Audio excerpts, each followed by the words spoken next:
10 tips for AllTheMods 10. That is an awning. It's new, and you can bounce on it. Just playing. Let's dive right into this, shall we? This sucks. I quit. The Hephaestus Forge is something you're going to use a lot of if your goal is to make the AllTheMods star, which is the whole point of the pack, other than have fun while you're playing. You need this stuff, Oriel bottles, you need souls.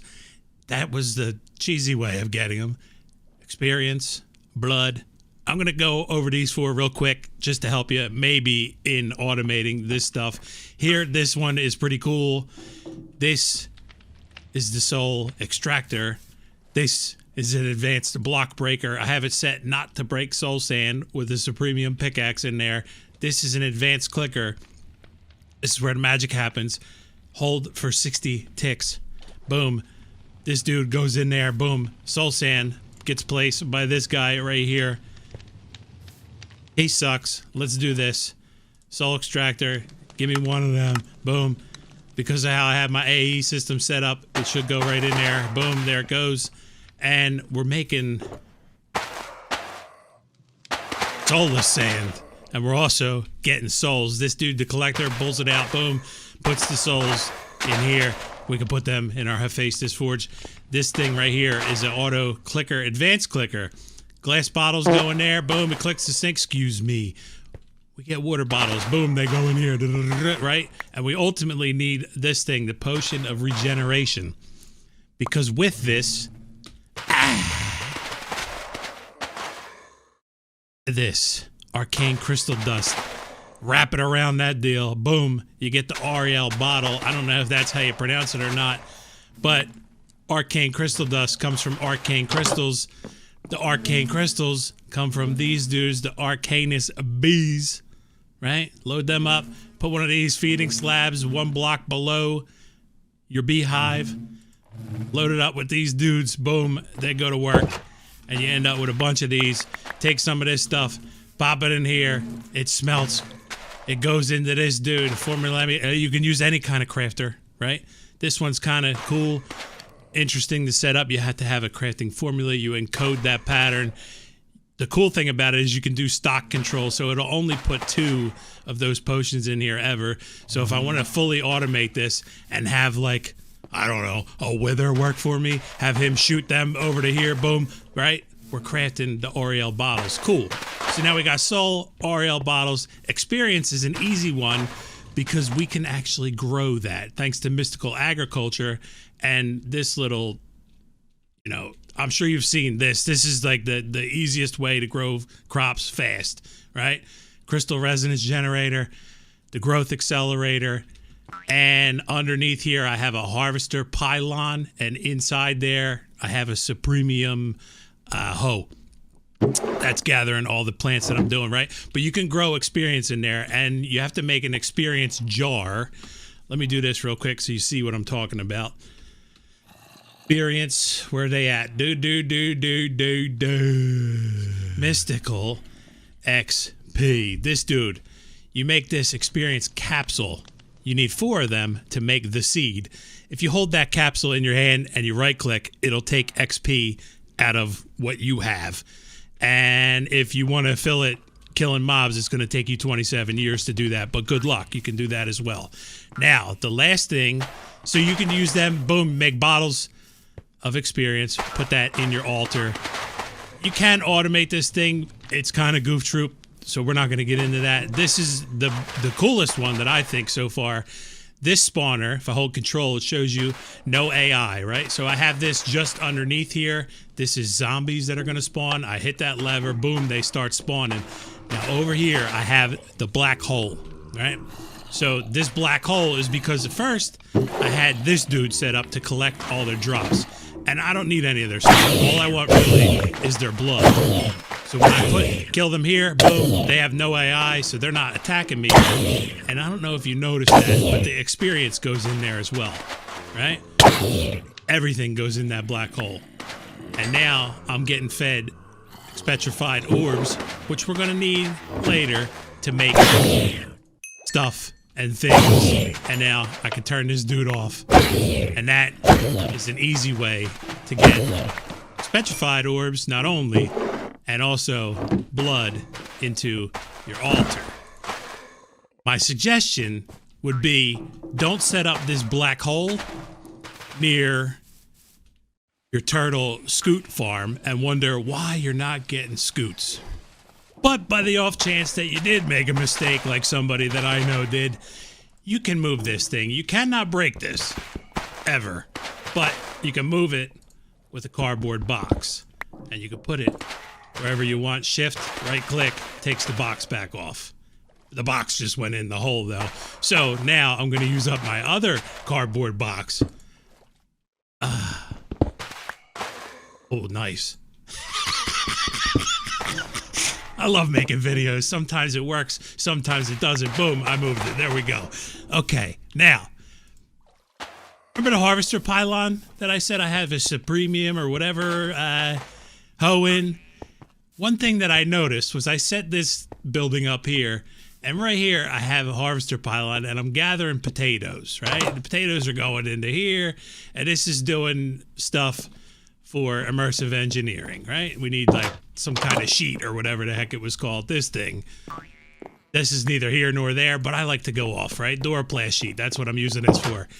This harvester pylon, if you use a silent gear hoe in there, when it gets down to 1 durability, it doesn't know that it's broken, and it'll continue to harvest. So you don't really, I don't think that's the intended purpose of that, but you don't really need the top tier mystical agriculture or an AllTheModium, something that's unbreakable inside your deal. Now, this spawner, right? If we look at spawner, boom, spawner, and I right click on this dude, it's gonna do the uses, or you can hover over it and hit U, and you'll see all this. So spawner modifications, boom, you can go through this whole list, and it'll show you all the stuff that you're gonna need. This one is the best one, the no AI, in my opinion. And originally, when I found out this thing makes you bounce, I thought, oh, it'd be cool to have one up in the sky. Boom, they fall down. But, you know, yeah. Silk Touch. You're going to need Silk Touch to get a spawner. How the heck do you get Silk Touch? Well, there you can do this too. Look, check this out. Ready? Money sign. Silk. That's how you search for like a mod tag, right? You do the money sign if you don't know. So this shows you something here. This guy right here, the steam mining drill, it might look cheesy in your hand, but as long as you have coal and a bucket of water in your inventory, it does a darn good job of mining fast. And if you hold down or left click, right click, same time, it turns off and on Silk Touch. But let's say, I don't know, you're like, dude, I really like my whatever pickaxe that you have, right? And I want Silk Touch for that. One of the dyer tools will give you a Silk Touch book, and in order to strip the enchantments off of it, go like this. Boom, we grab that. That's got 1 enchantment on there, so I'm going to grab myself 1 book. And if I come over here, I have an anvil. Break that dude, a block of obsidian on the ground, right? Toss that on there with the book, and then drop the anvil on it. It'll strip the off of anything. You don't have to use this dude because this guy gets kind of expensive.